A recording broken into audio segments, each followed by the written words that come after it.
quiero hablar de algo que muchos en la prensa financiera están evitando directamente, algo que inquieta a los banqueros centrales y que hace que ciertos cables diplomáticos sean marcados como sensibles.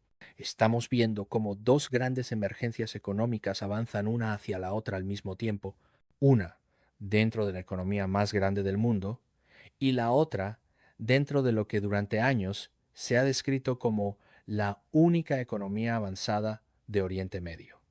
Y sinceramente, el momento no podría ser peor. Permíteme empezar con los datos, porque los números no distorsionan la realidad como suelen hacerlo los políticos.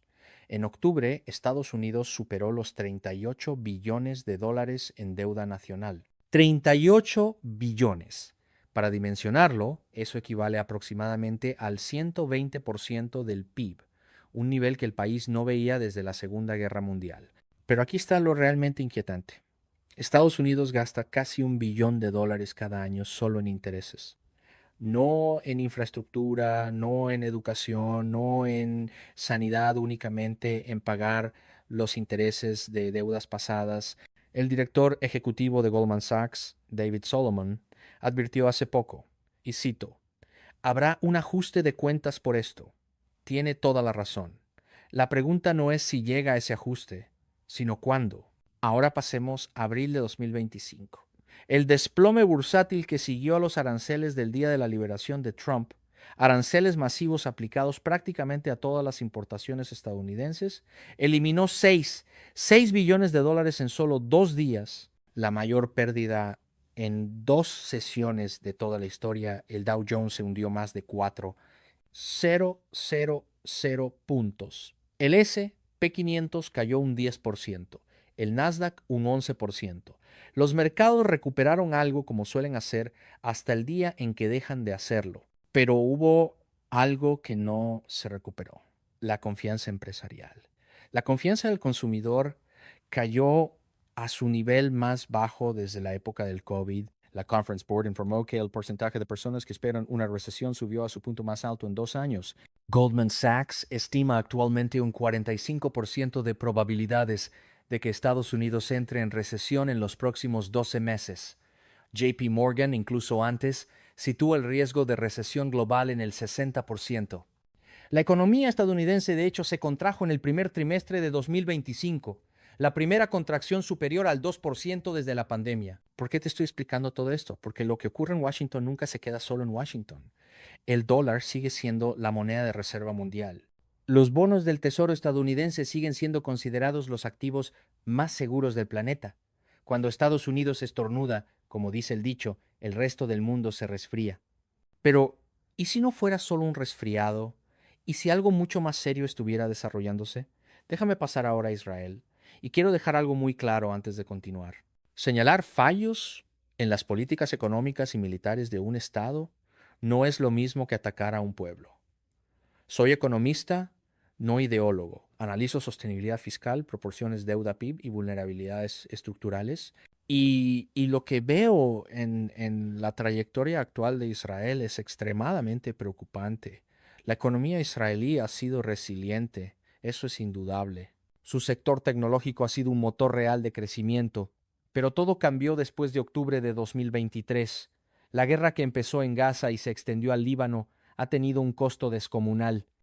A comienzos de 2025, el Banco de Israel calculó que el coste total para finales de año alcanzaría los 67.000 millones de dólares. Para ponerlo en proporción, el PIB completo de Israel ronda los 500.000 millones. Es decir, Israel está quemando recursos equivalentes a más del 13% de su PIB, una cifra inmensa. Para comparar, Estados Unidos gastó unos 2 billones de dólares en toda la guerra de Irak a lo largo de 8 años, pero eso se distribuyó sobre una economía más de 15 veces más grande. El FMI recortó su previsión de crecimiento de Israel para 2025 al 3,2%. El Banco de Israel había proyectado 3,5%. Esto puede parecer una diferencia menor, pero representa miles de millones en producción perdida, en recaudación perdida, en oportunidades perdidas. Y aquí hay una cifra que debería alarmar a cualquiera que siga las finanzas públicas. Los ingresos fiscales de Israel en febrero de 2025 cayeron un 38% respecto a enero. Parte de eso tiene que ver con el calendario de recaudación del IVA. Sí, pero la tendencia es inequívoca. El gasto del gobierno está explotando mientras los ingresos se desploman.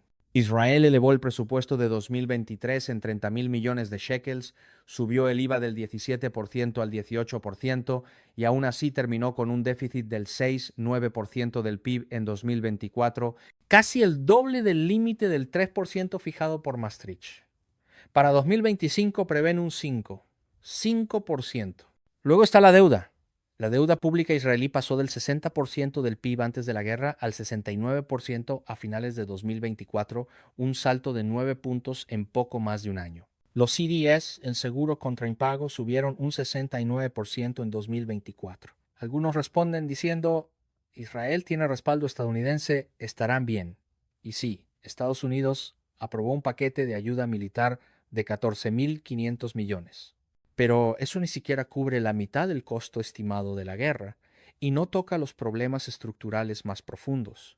La economía israelí depende en gran medida de tres pilares: exportaciones tecnológicas, inversión extranjera y costes de endeudamiento bajos. Los tres están ahora bajo presión.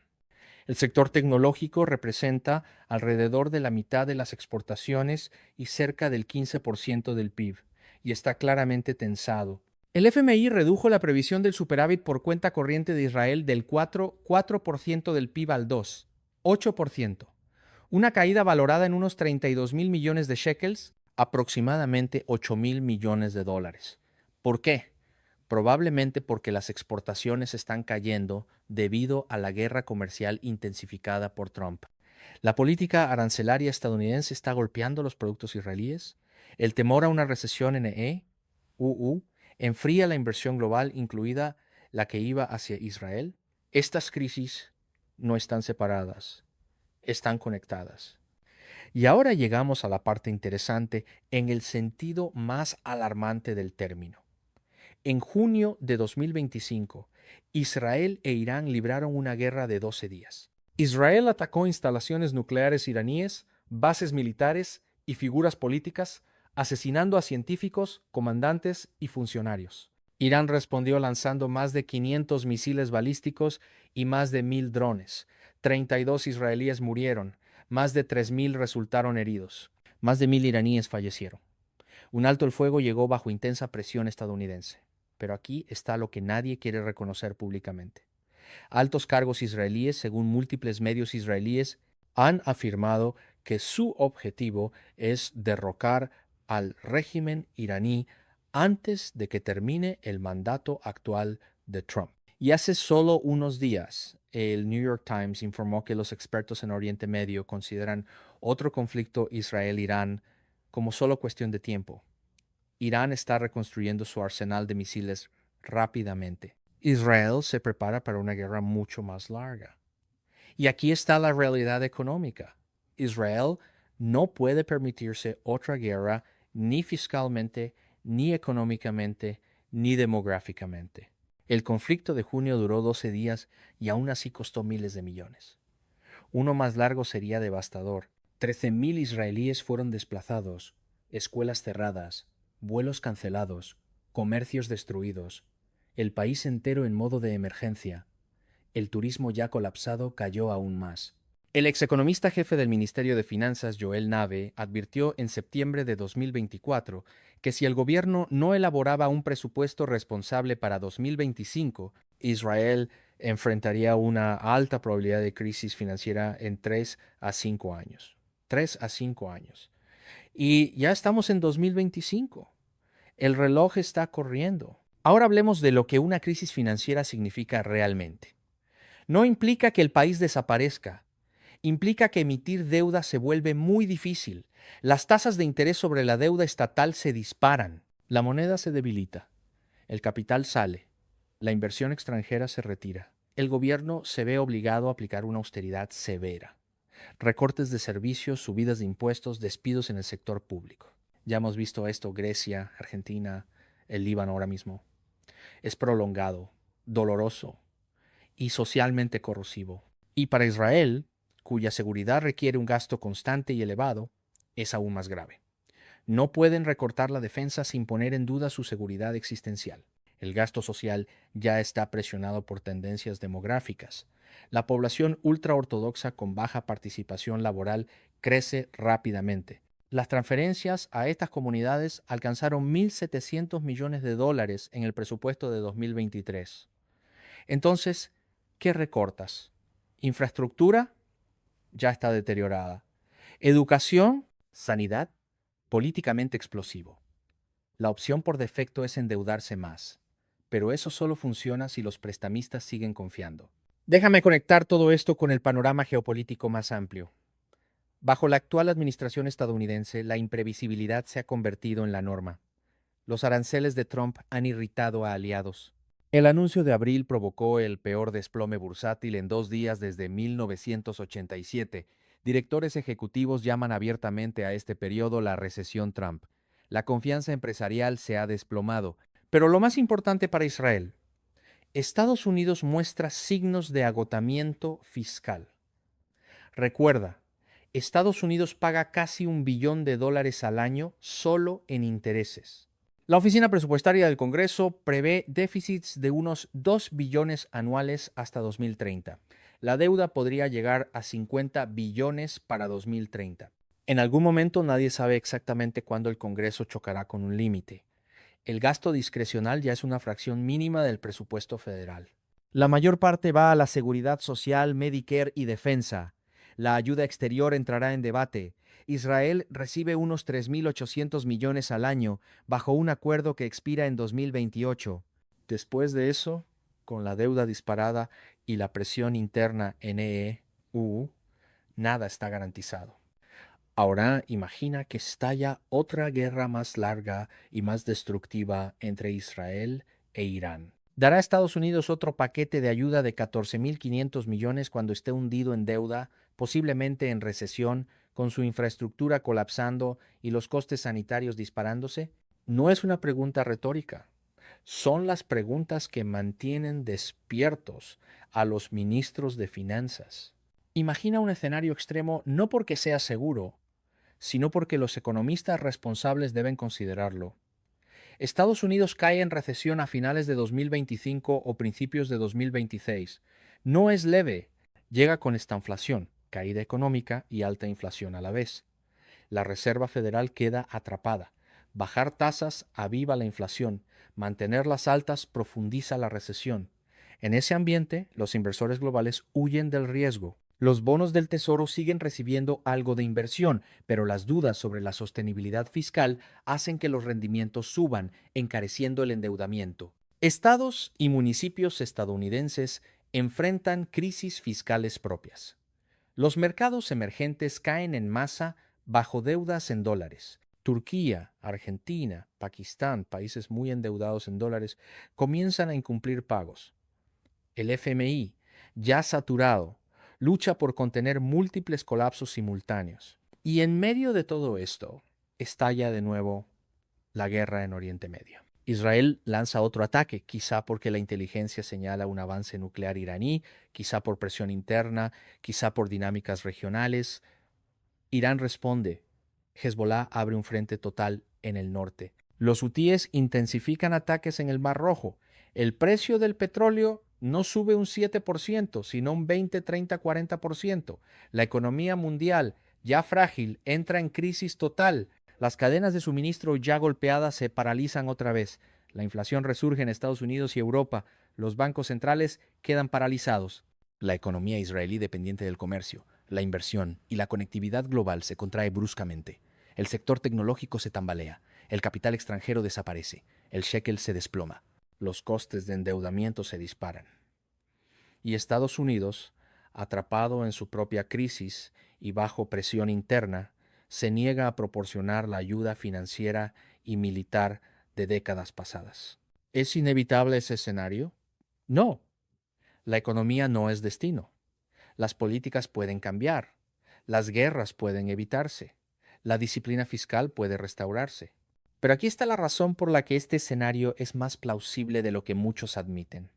Los problemas estructurales son reales. La deuda estadounidense no va a reducirse. Ambos partidos están adictos al déficit. La ley One Big Beautiful Bill de Trump añadirá 3-4 billones a la deuda en 10 años. Los problemas estructurales de Israel son comparables. Los costes de la guerra no son temporales. La seguridad exige gasto constante. Las presiones demográficas aumentan.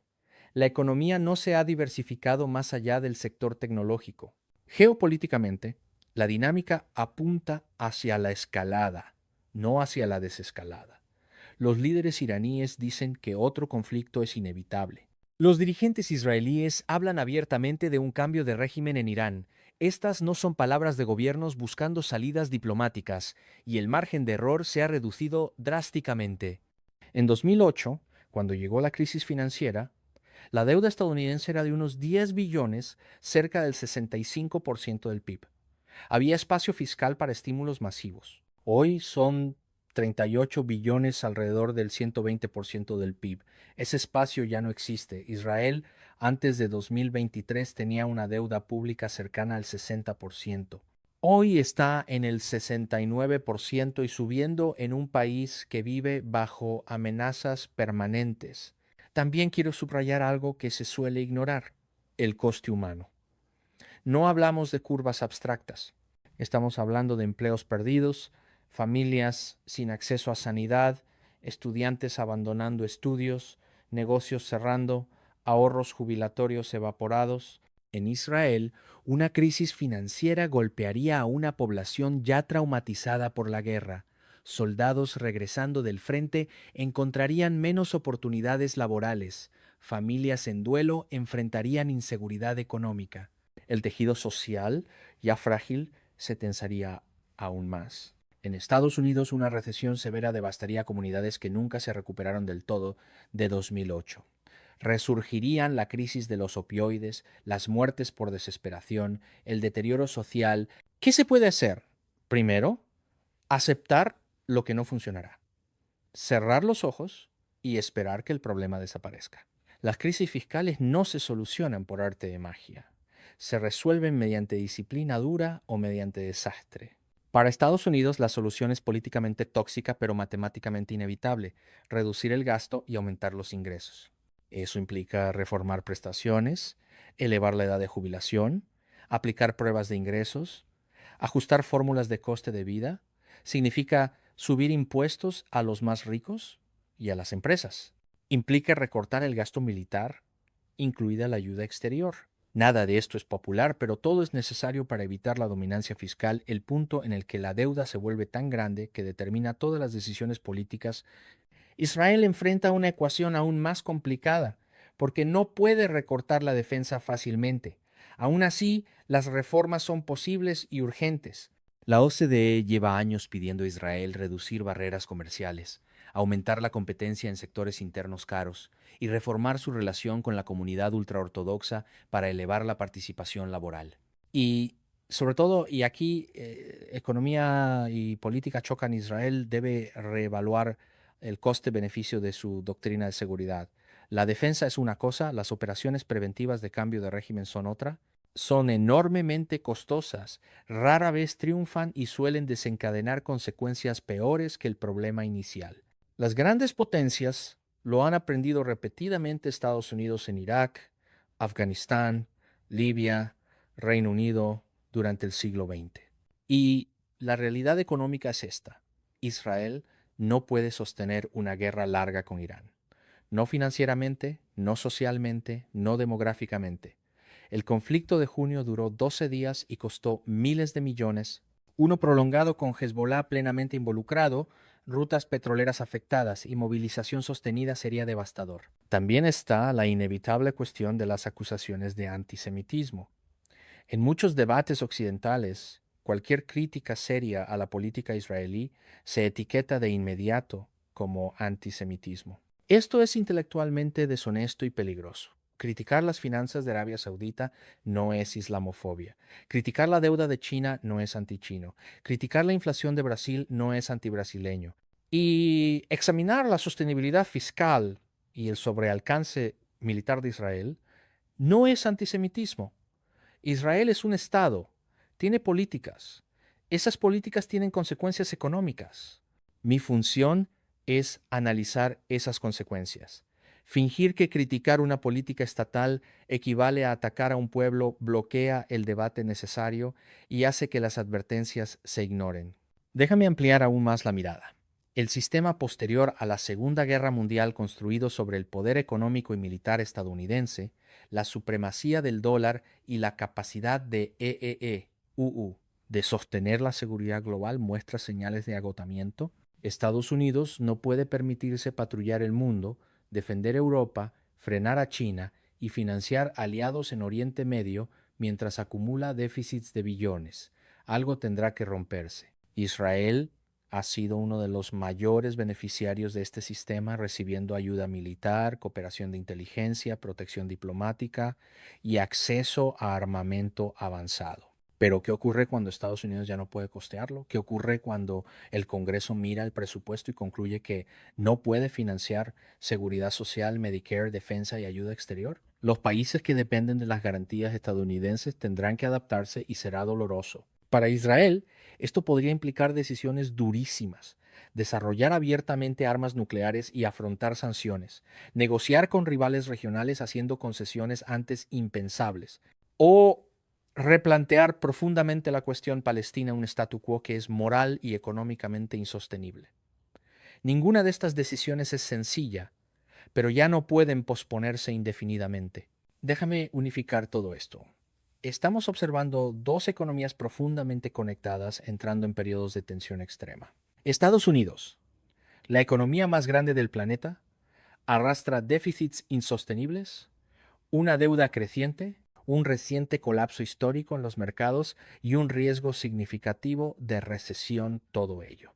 Mientras su sistema político parece incapaz de enfrentar estos problemas, Israel, una economía pequeña pero estratégica, lidia con el coste fiscal de la guerra, la posibilidad real de otro conflicto mayor, debilidades estructurales previas y una fuerte dependencia del apoyo estadounidense, apoyo que podría no ser confiable en el futuro. Estas crisis están entrelazadas.